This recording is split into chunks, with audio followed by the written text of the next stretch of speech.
आपको ये बताया कि मोदी जी ने क्या क्या काम किए हैं, ऐतिहासिक काम किए हैं। ऐसे सरदार आरपी सिंह जी और हमारे सिंह सेल के कन्वीनर सरदार कुलदीप सिंह जी, पार्टी के वाइस प्रेसिडेंट श्री राजन तिवारी जी, श्री अशोक गोयल जी और इस कार्यक्रम के संयोजक प्रदेश के मंत्री मेरे भाई प्रीत सिंह बख्शी जी, नॉर्थ कारपोरेशन के मेयर सरदार राजा इकबाल सिंह जी, हमारी स्पोक्स पर्सन सारिका जी, कुलविंदर जी, बहन कुलजीत जी और यहाँ उपस्थित सभी हमारे सिख सेल के पार्टी के जुड़े हुए सभी सिख भाई और बहनों, मैं भी जब सरदार जी का भाषण सुन रहा था और इलप्रीत भाई ने जो बातें बताई, मैं सोच रहा था कि सिख कौम और बीजेपी में बहुत सारी समानताएं हैं। सिख कौम वो है जिसने देश के लिए, कौम के लिए कुर्बानी देने का काम किया है और भारतीय जनता पार्टी ने भी देश के लिए, कौम के लिए, देश की कल्चर के लिए काम किया है और कुर्बानी दी है।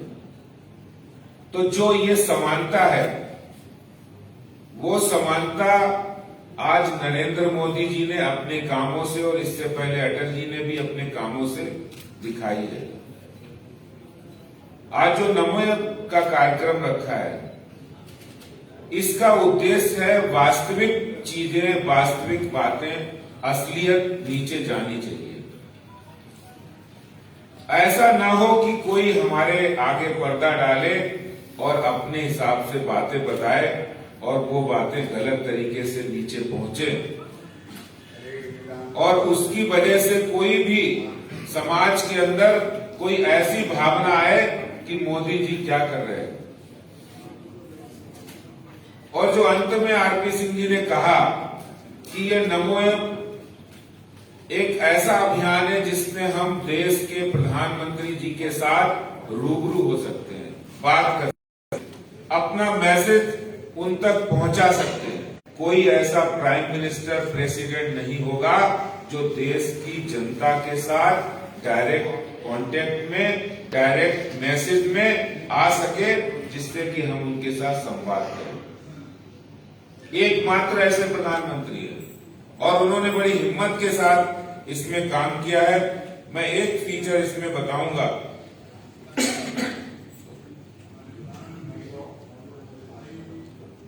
जब आप नमो ऐप पर जाएंगे तो इसमें कनेक्ट विद पीएम का एक फीचर है। कनेक्ट विद पीएम में ये प्लस का निशान है, इसमें आता है राइट टू पीएम और गिव सजेशंस। यानी राइट टू पीएम हम दबाएंगे और इसमें प्रधानमंत्री जी को अपना कोई संदेश भेजेंगे। वो संदेश समस्या का भी हो सकता है, वो संदेश आपकी कोई भावना हो सकती है, वो संदेश आप कोई सुझाव के रूप में दे सकते हैं। आप देंगे, 24 घंटे के अंदर आपको जवाब भी मिलेगा और समस्या का समाधान। ये है नमो ऐप की खासियत। यानी हम तकनीक की बात करते हैं, साइंस इतना आगे बढ़ गई है और विज्ञान इतना आगे हो गया है। ये स्मार्टफोन इस 21वीं सदी की सबसे क्रांतिकारी खोज है। हम जानते हैं कि पहले हम कोई समाचार, जब न्यूज आती थी तो या तो बीबीसी लंदन सुनते थे, वो सही न्यूज देता है, या फिर अगले दिन समाचार का इंतजार करते थे, न्यूज़पेपर आएगा। जब समय आगे बढ़ा तो टीवी पर आ गए। टीवी पे जब पूरे दिन खबरें आती हैं और हम कहीं बाहर हैं, कोई समाचार आ गया तो हम घर पे फोन करके कहते जरा पता करो ये क्या समाचार, ये न्यूज सही है या नहीं है। करते थे कि नहीं करते? और अब हमारे फोन पर हम 24 आवर कभी भी अपडेट हो सकते हैं कि ये खबर सही है। तो ये जो टेक्नोलॉजी है, उस टेक्नोलॉजी का सही उपयोग यानी कम्युनिकेशन हो। सरकार किस लिए होती है? जनता के लिए होती है। सरकार किस लिए होती है? जन कल्याण के लिए होती है। सरकार किस लिए होती है? कम्युनिकेशन के लिए होती है। अगर सरकार अपने कामों को, अपनी कार्यक्रमों को, अपनी योजनाओं को नीचे तक ले जाने का काम इस नमो ऐप के माध्यम से मोदी जी कर रहे हैं, तो ये एक तरह से हमारा वन वे नहीं है, ये टू वे कम्युनिकेशन है। यानी जो हम काम करते हैं उन कामों को भी, अब जैसे आज ये मीटिंग हो रही है, इस मीटिंग की जानकारी भी हम नमो ऐप पे डालेंगे तो सीधे प्रधानमंत्री जी के पास पहुंचेगी कि दिल्ली का हमारा सिख सेल, हमारा सिख समाज पूरी तरह से भारतीय जनता पार्टी के साथ है और प्रधानमंत्री मोदी जी और उसी तरह से आप उनको कोई सजेशन दें, कोई बात कहें, वो बात तक उन तक पहुंचेगी। मैं आपको बताना चाहता हूं कि 6 जुलाई को हम प्रधानमंत्री जी से मिले थे, बहुत सारी बातें हुई। वो कितनी संवेदनशीलता के साथ बात करके चिंता व्यक्त करते हैं और काम करते हैं, इसका अंदाजा हम लोग नहीं लगा सकते। एक एक व्यक्ति के बारे में सोचना, उनका फीडबैक लेना। मैं भी उनकी मन की बात सुन रहा था। वो चंडीगढ़ में कह रहे थे कि चंडीगढ़ में एक छोले भटूरे बेचने वाला जो सड़क पर छोले भटूरे लगाता है, उसने अपने आगे साइकिल पर एक डिस्प्ले कर रखा है, जो फ्री वैक्सीन लगवाएगा उसको हमारे यहाँ से फ्री छोले भटूरे मिलेंगे। आप देखिए, कनेक्ट देखिए पीएम का, एक ऐसे व्यक्ति तक भी कनेक्ट है, यानी देश के उन लोगों तक कनेक्ट है जहां हम सोच भी नहीं सकते, जहां अखबार भी नहीं पहुंच सकता है। तो ये जो संवेदनशीलता आती है लोगों के, आप जैसे हमारे जैसे लोग जब फीडबैक देते हैं और वो फीडबैक वास्तव में जेन्युइन होता है, वास्तविक होता है। अगर आप कहेंगे दिल्ली के अंदर ये समस्या है और इस समस्या का समाधान होना चाहिए, तो उस समस्या का समाधान आपको मिलेगा।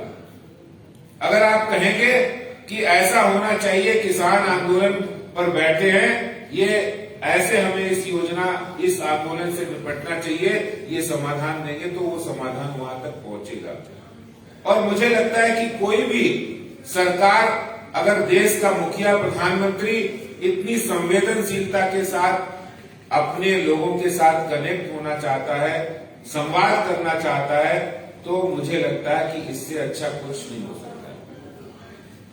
क्योंकि अभी तक इतिहास के अंदर हम देश की आजादी के 75वें साल में प्रवेश कर गए और 75 में 60 साल कांग्रेस ने शासन किया।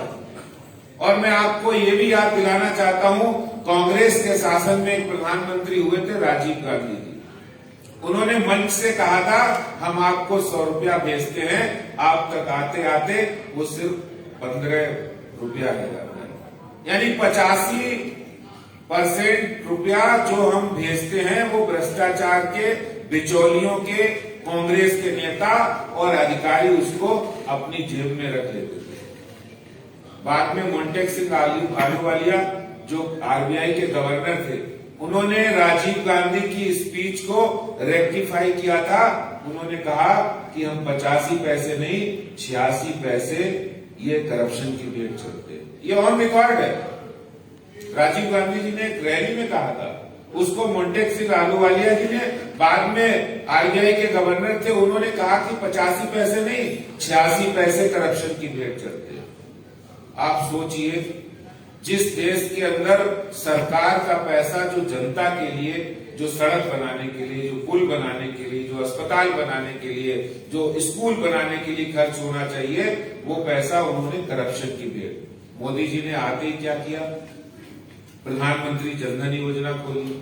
लोगों ने सोचा क्या है ये योजना, आज उसका असर दिख रहा है। 2,70,000 करोड़ रुपया साल के अंदर जो करप्शन में चला जाता था वो पैसा आज बच रहा है और उससे देश का विकास होता है, उससे फ्लाईओवर बनते हैं, उससे पुल बनते हैं, उससे सड़कें बनती है, उससे रेल ट्रैक बढ़ता है, उससे मेट्रो रेलवे बनती है, उससे हॉस्पिटल बनते हैं, आईआईटी बनते हैं, आईआईएम बनते हैं, प्रधानमंत्री आयुष्मान योजना में 5 लाख रुपए तक का इलाज होता है, प्रधानमंत्री आवास योजना में लोगों को घर मिलते हैं, प्रधानमंत्री गरीब कल्याण योजना में लोगों को फ्री में राशन मिलता है, और जो वैक्सीन लगाई जा रही है, आज 45 करोड़ वैक्सीन लग गई है, वो भी उसी पैसे से उसका इस्तेमाल, यानी जन कल्याण के लिए ट्रांसपेरेंसी जरूरी है, पारदर्शिता जरूरी है, और उसको हम नीचे तक ले जाने के लिए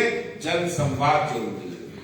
और जन संवाद में आपको बताऊं, कांग्रेस की नीतियां जितनी भी रहती थी, पहले सरकार योजना बनाती थी और वो योजनाएं फाइलों में दबी रह जाती थी, यानी मंत्रालय से वो योजना निकली और वो योजना डीएम के ऑफिस से ज्यादा नहीं पहुंचती थी, डीएम के ऑफिस तक जाते जाते दम तोड़ देती थी, क्योंकि करप्शन, बिचौलिए आते थे, फाइलें दबी रह जाती थी, बाढ़ आती थी, फसल बर्बाद होती थी, कहीं सूखा पड़ता था, उसका सारा मुआवजा अधिकारियों और नेताओं की जेबों में जाता था, जो वास्तव में जरूरतमंद है वहां तक नहीं पहुंचता था। ये काम मोदी जी ने करके दिखाया है, और वो करके दिखाया है टेक्नोलॉजी के माध्यम से। अगर वो 10 करोड़ किसानों को उनके प्रधानमंत्री किसान सम्मान निधि की किस्त देते हैं तो डायरेक्ट उनके अकाउंट में पहुंचती है, कहीं कोई कमीशन नहीं आया, कहीं कोई ये नहीं कहेगा कि आप ये 3000 रुपए आए, इसमें से 10% हम लेंगे, 20% हम लेंगे, पूरा का पूरा पैसा जाएगा। उज्ज्वला योजना हो, किसी की पेंशन हो, कोई भी लाभार्थी को उसको डायरेक्ट बेनिफिट मिलेगा। और इसके साथ साथ इन योजनाओं के बारे में लोगों को जानकारी हो। देखिए, लोकतंत्र में हमारा 130 करोड़ का देश है, अगर 130 करोड़ के देश में लोगों को जानकारी नहीं होगी कि ये योजना है, ये बेटी बचाओ बेटी पढ़ाओ, हमारी छोटी सुकन्या समृद्धि योजना, इस तरह की योजनाओं के बारे में, जिनके बारे में हमें ये नहीं पता होगा कि ये योजना इस व्यक्ति के लिए लाभ देने वाली है, हम इससे इसका लाभ दे सकते। मैं एक उदाहरण दूंगा, अभी एक सरकार ने योजना लागू की, देश भर के 300 हॉस्पिटल ओआरएस से जोड़ दिए। ओआरएस का मतलब ऑनलाइन रजिस्ट्रेशन सिस्टम। आप चंडीगढ़ बैठे हैं, आप अमृतसर बैठे हैं, पटना बैठे हैं, लखनऊ बैठे हैं, गुवाहाटी बैठे हैं, वहां से आपको एम्स का अपॉइंटमेंट चाहिए, आपने ऑनलाइन रजिस्ट्रेशन किया, ऑनलाइन आपके पास आ जाएगा कि आपको 31 अगस्त को डेट मिली, आप 31 अगस्त को आइए और अपना चेकअप कराइए। तो आप बताइए, जो लोग पहले आके एम्स में लाइन लगाते थे, चक्कर लगाते थे, उनके दिक्कत खत्म। तो टेक्नोलॉजी के माध्यम से सरकारों को नीचे तक बड़ी आसानी से पहुंचाना, ये है। आप सब लोग डाउनलोड करें, आप सब लोग भी करें, अपने सब मित्रों को कराएं, पार्टी के लोगों को कराएं। और इसमें बहुत सारे फीचर्स हैं, इसका एक फीचर सरकार की एक योजना के बारे में आपको जानकारी देगा, जो गलतफहमियां लोग फैलाते हैं वो दूर होगी। बहुत सारी हैं, इसमें योजनाओं का भंडार है, जानकारी का भंडार है, प्रधानमंत्री जी से डायरेक्ट जुड़ने की बात है, ये हम काम करेंगे। तो मैं समझता हूं कि आज जो ये ताकत हमारी यहाँ इतनी बड़ी संख्या में दिख रही है, जैसे इमप्रीत भाई ने कहा कि पहले एक दौर ऐसा था कि दिल्ली के अंदर अभी जो ये किसान आंदोलन, जिसको आरपी सिंह जी ने कहा कि इसको सिख वर्सेस सरकार बनाने की कोशिश की, और वास्तविकता ही है। लेकिन मोदी जी ने जो इतने कमिटमेंट वाले हैं, इतना वचन के पक्के हैं कि उन्होंने उसको नहीं बनने दिया, क्योंकि उनको उस गुरु परंपरा से प्यार है, श्रद्धा है, प्रेम है, विश्वास है, इसीलिए। और वो जानते हैं, उन्होंने नजदीक से देखा है कि देश के लिए कितनी कुर्बानियां सिख कौम ने की है, और कभी भी सिख कौम देश के खिलाफ नहीं हो सकती है, और देश के खिलाफ भारतीय जनता पार्टी भी नहीं है, क्योंकि भारतीय जनता पार्टी भी मानती है कि हमारे लिए देश पहले है, पार्टी बाद में है, और खुद आती है। तो मैं आपसे कहना चाहता हूं कि आप सब लोग नमो ऐप पर आइए और मैं एक नारा लगाऊंगा,